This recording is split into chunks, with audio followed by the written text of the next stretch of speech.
ओम श्री सीताराम चंद्राभ्यां नमः। श्रीमद् वाल्मीकि रामायण अयोध्या कांडम 50 सर्ग यानी सर्ग 50। इस सर्ग में श्री राम का मार्ग में अयोध्यापुरी से वनवास की आज्ञा मांगना और श्रृंगवेरपुर में गंगा तट पर पहुंचकर रात्रि में निवास करना, वहां निषाद राज बूह द्वारा उनका सत्कार।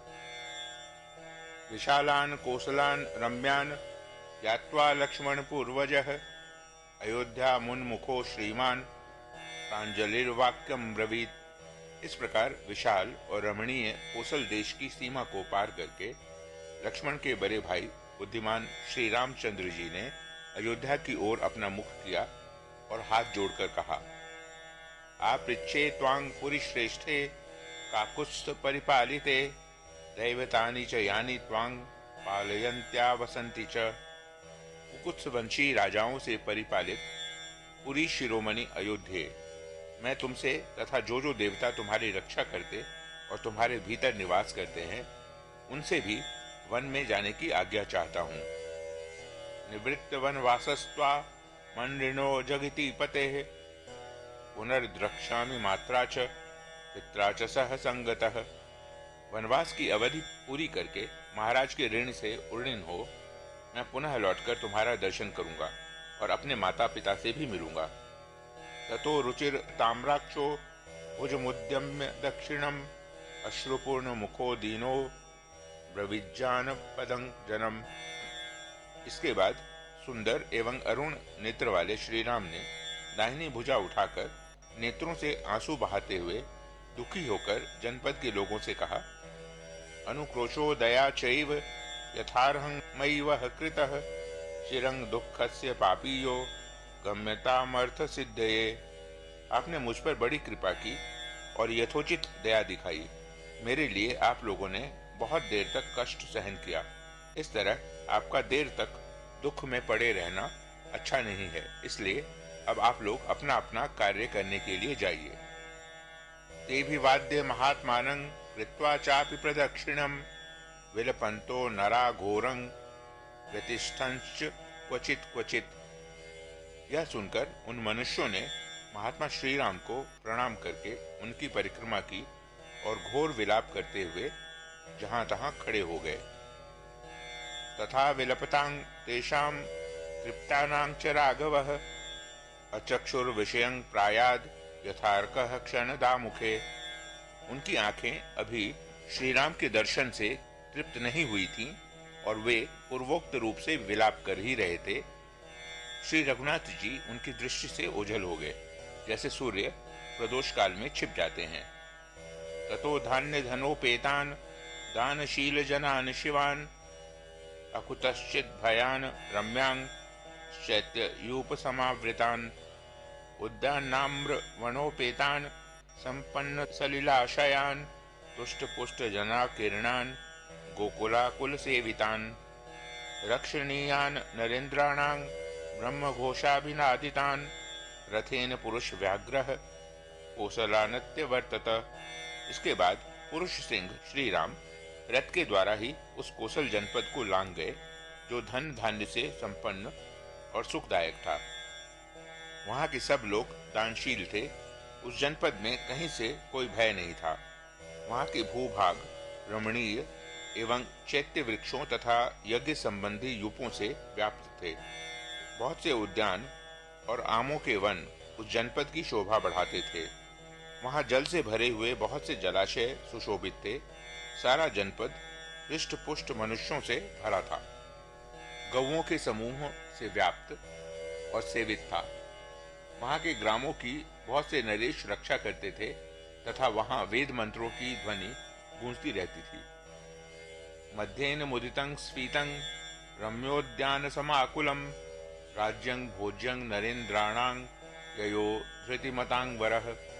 कोसल देश से आगे बढ़ने पर धैर्यवानों में श्रेष्ठ श्री रामचंद्र जी मध्य मार्ग से ऐसे राज्य में होकर निकले जो सुख सुविधा से युक्त, धन धान्य से संपन्न, रमणीय उद्यानों से व्याप्त तथा सामंत नरेशों के उपभोग में आने वाला था।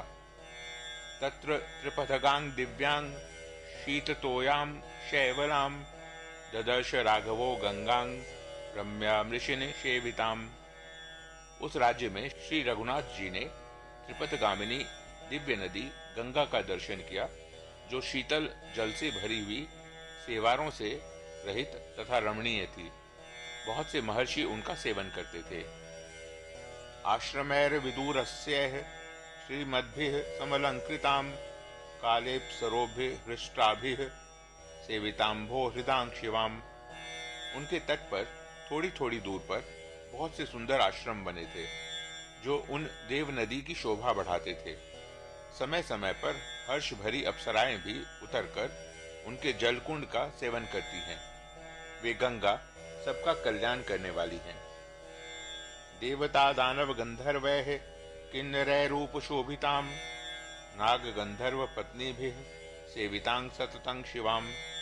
देवता, दानव, गंधर्व और किन्नर उन शिव स्वरूपा भगीरथी की शोभा बढ़ाते हैं। नागों और गंधर्वों की पत्नियां उनके जल का सदा सेवन करती हैं। देवा क्रीड शता कीर्णांग देवोद्यानयुतांग नदीम देवार्थ मकाश गतांग विख्यातांग देव पद्मिनीम। गंगा के दोनों तटों पर देवताओं के सैकड़ों पर्वतीय क्रीड़ा स्थल हैं। उनके किनारे देवताओं के बहुत से उद्यान भी हैं। वे देवताओं की क्रीड़ा के लिए आकाश में भी विद्यमान हैं और वहां देव पद्मिनी के रूप में विख्यात हैं। जलघाताट्ट हासोग्रांग फेन निर्मल हासिनीम क्वचिद वेणीकृत जलांग क्वचिदा वर्त शोभिताम। प्रस्तर खंडों से गंगा के जल के टकराने से जो शब्द होता है, वही मानो उनका उग्र अट्टहास है। जल से जो फेन प्रकट होता है, वही उन दिव्य नदी का निर्मल हास है। कहीं तो उनका जल वेणी के आकार का है और कहीं वे भंवरों से सुशोभित होती हैं। क्वचित त्रिमित गंभीरांग क्वचित वेग समाकुलाम क्वचित गंभीर निर्घोषांग क्वचित भैरव निस्वनाम। कहीं उनका जल निश्चल एवं गहरा है, कहीं वे महान वेग से व्याप्त हैं, कहीं उनके जल से मृदंग आदि के समान गंभीर घोष प्रकट होता है और कहीं वज्रपात आदि के समान भयंकर नाद सुनाई देता है। देव संघाप्लुत जलांग निर्मलोत्पल संकुलाम क्वचिदा भोगपुरीणांग क्वचिन निर्मल वालुकाम। उनके जल में देवताओं के समुदाय गोते लगाते हैं। कहीं कहीं उनका जल नील कमलों अथवा कुमुदों से आच्छादित होता है, कहीं विशाल पुलिन का दर्शन होता है तो कहीं निर्मल बालुका राशि का। हंस सारस संघुष्टांग चक्रवाकोपशोभिताम सदा मत्तैश्च विहगैर विपन्नाम मनिंदिताम। हंसों और सारसों के कलरव वहां गूंजते रहते हैं। चकवे उन देव नदी की शोभा बढ़ाते हैं।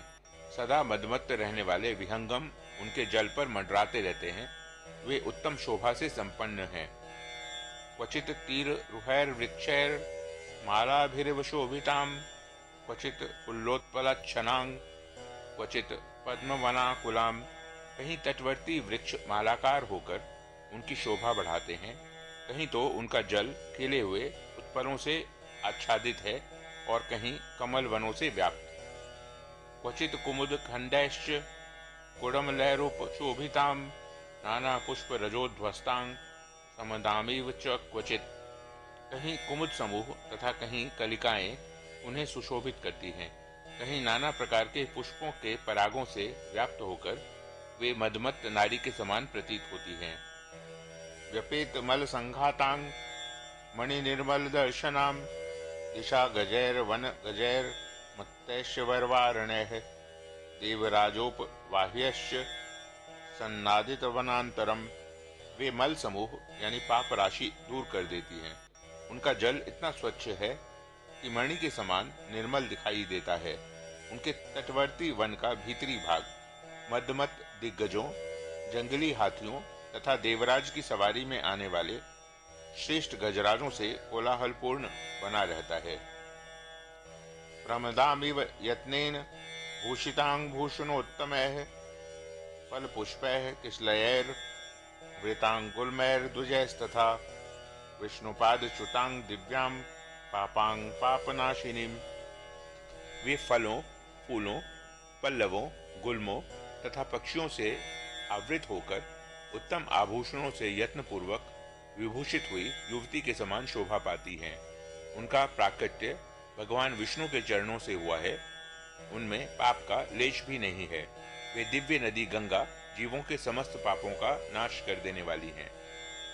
शिंशुमारैश्च नक्रैश्च भुजंगैश्च समन्वितां शंकरस्य जटाजूटाद भ्रष्टांग सागर तेजसा समुद्र महिषीं गंगांग सारस क्रौंच नादितां आससाद महाबाहु श्रृंगवेर पुरंग प्रति। उनके जल में सूंस, घड़ियाल और सर्प निवास करते हैं। सगरवंशी राजा भगीरथ के तपोमय तेज से, जिनका शंकर जी के जटाजूट से अवतरण हुआ था, जो समुद्र की रानी हैं तथा जिनके निकट सारस और क्रौंच पक्षी कलरव करते रहते हैं, उन्हीं देवनदी गंगा के पास महाबाहु श्री राम जी पहुंचे। गंगा की वह धारा श्रृंगवेरपुर में बह रही थी। ताम्बुरमिक लीलावर्ता मन्ववेक्ष महारथः सुमंत्रम ब्रवीत सूत महवाद्य वसामहे।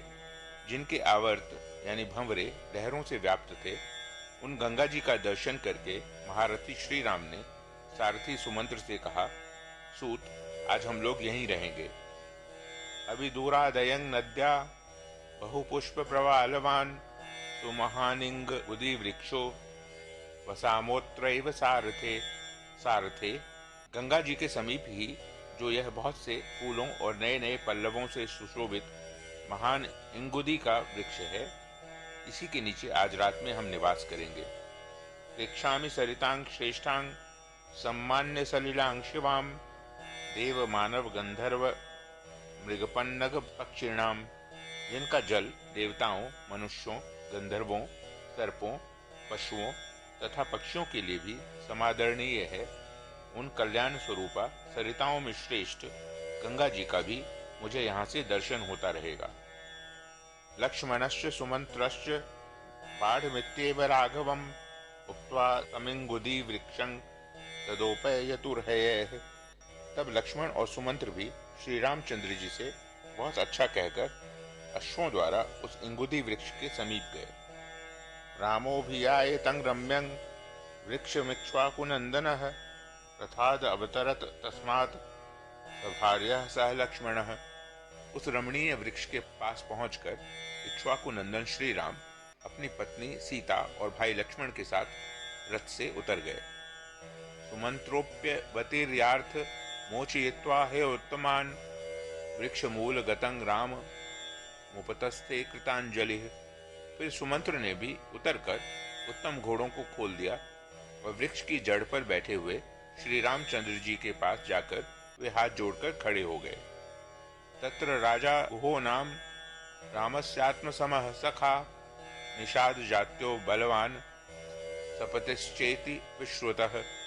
श्रृंगवेरपुर में गुह नाम का राजा राज्य करता था। वह श्री रामचंद्र जी का प्राणों के समान प्रिय मित्र था। उसका जन्म निषाद कुल में हुआ था। वह शारीरिक शक्ति और सैन्य शक्ति की दृष्टि से भी बलवान था तथा वहां के निषादों का सुविख्यात राजा था। तश्रुत्वा पुरुष व्याघ्रं रामं विषयमागतं वृद्धैः परिवृतो मात्यैर्ज्ञातिभिश्चाप्युपागतः। उसने जब सुना कि पुरुष सिंह श्री राम मेरे राज्य में पधारे हैं, तब वह बूढ़े मंत्रियों और बंधु बांधवों से घिरा हुआ वहां आया। ततो निषादाधिपतिं दृष्ट्वा दूरादुपस्थितं सह सौमित्रिणा रामः समागच्छद गुहेन सह। निषाद राज को दूर से आया हुआ देख श्री रामचंद्र जी लक्ष्मण के साथ आगे बढ़कर उससे मिले। तमार्तः संपरिष्वज्य गुहो राघवं ब्रवीत यथा योध्या तथेदं ते राम किंकरवाणि ते ईदृशं हि महाबाहो कह प्राप्स्यत्य तिथिं प्रियम। श्री रामचंद्र जी को वलकल आदि धारण किए देख गुह को बड़ा दुख हुआ। उसने श्री रघुनाथ जी को हृदय से लगाकर कहा, श्री राम, आपके लिए जैसा अयोध्या का राज्य है उसी प्रकार यह राज्य भी है। बताइए मैं आपकी क्या सेवा करूं। महाबाहो, आप जैसा प्रिय अतिथि किसको सुलभ होगा। ततो गुणवदन्नाद्य उपादाय पृथग्विधम् अर्ध्यं सोपानि यच्छीघ्रं वाक्यं चेदुमुवाचः। स्वागतं ते महाबाहो तवेयमखिलामहि वयं प्रेष्या भवान् भर्ता साधुराज्यं प्रसादिनः। भक्ष्यं भोज्यं च पेयं च लेह्यं च तदुपस्थितं शयनानि च मुख्यानि वाजिनां खादनं च ते। फिर भांति भांति का उत्तम अन्न लेकर वह सेवा में उपस्थित हुआ। उसने शीघ्र ही अर्घ्य निवेदन किया और इस प्रकार कहा, महाबाहो, आपका स्वागत है। यह सारी भूमि जो मेरे अधिकार में है आपकी ही है। हम आपके सेवक हैं और आप हमारे स्वामी। आज से आप ही हमारे इस राज्य का भली भांति शासन करें। यह भक्ष्य यानी अन्न आदि, भोक्ष यानी खीर आदि, भोज्य यानी खीर आदि, पेय, पानक रस आदि तथा लेह्य यानी चटनी आदि आपकी सेवा में उपस्थित है। इसे स्वीकार करें। ये उत्तमोत्तम शैयाएं हैं तथा आपके घोड़ों के खाने के लिए चने और घास आदि भी प्रस्तुत है। ये सब सामग्री ग्रहण करें। गुहमेवं ब्रुवाणं तु राघवः प्रत्युवाचः। अर्चिताश्चैव हृष्टाश्च भवता सर्वदा वयं पद्भ्यामभिगमाच्चैव स्नेह संदर्शनेन च। गुह के ऐसा कहने पर श्री रामचंद्र जी ने उसे इस प्रकार उत्तर दिया, सखे, तुम्हारे यहाँ तक पैदल आने और स्नेह दिखाने से ही हमारा सदा के लिए भली भांति पूजन स्वागत सत्कार हो गया। तुमसे मिलकर हमें बड़ी प्रसन्नता हुई है। भुजाभ्यांग साधु वृत्ताभ्यांग पीड़यन वाक्यम ब्रवीत दिष्टया त्वांग गुह पश्यामि यरोगं सह बांधवैः अपि ते कुशलं राष्ट्रे मित्रेषु च वनेषु च। फिर श्री राम ने अपनी दोनों गोल गोल भुजाओं से गुह का अच्छी तरह आलिंगन करते हुए कहा, गुह, सौभाग्य की बात है कि मैं आज तुम्हें बंधु बांधवों के साथ स्वस्थ एवं सानंद देख रहा हूँ। बताओ, तुम्हारे राज्य में मित्रों के यहाँ तथा वन में सर्वत्र कुशल तो है। यत् त्विदं भवता किंचित पित्या समुपकल्पितम् सर्वं तदनु जानामि नहीं वर्ते प्रतिग्रहे। तुमने प्रेमवश यह जो कुछ सामग्री प्रस्तुत की है, इसे स्वीकार करके मैं तुम्हें वापस ले जाने की आज्ञा देता हूँ, क्योंकि इस समय दूसरों की दी हुई कोई भी वस्तु मैं ग्रहण नहीं करता, अपने उपयोग में नहीं लाता।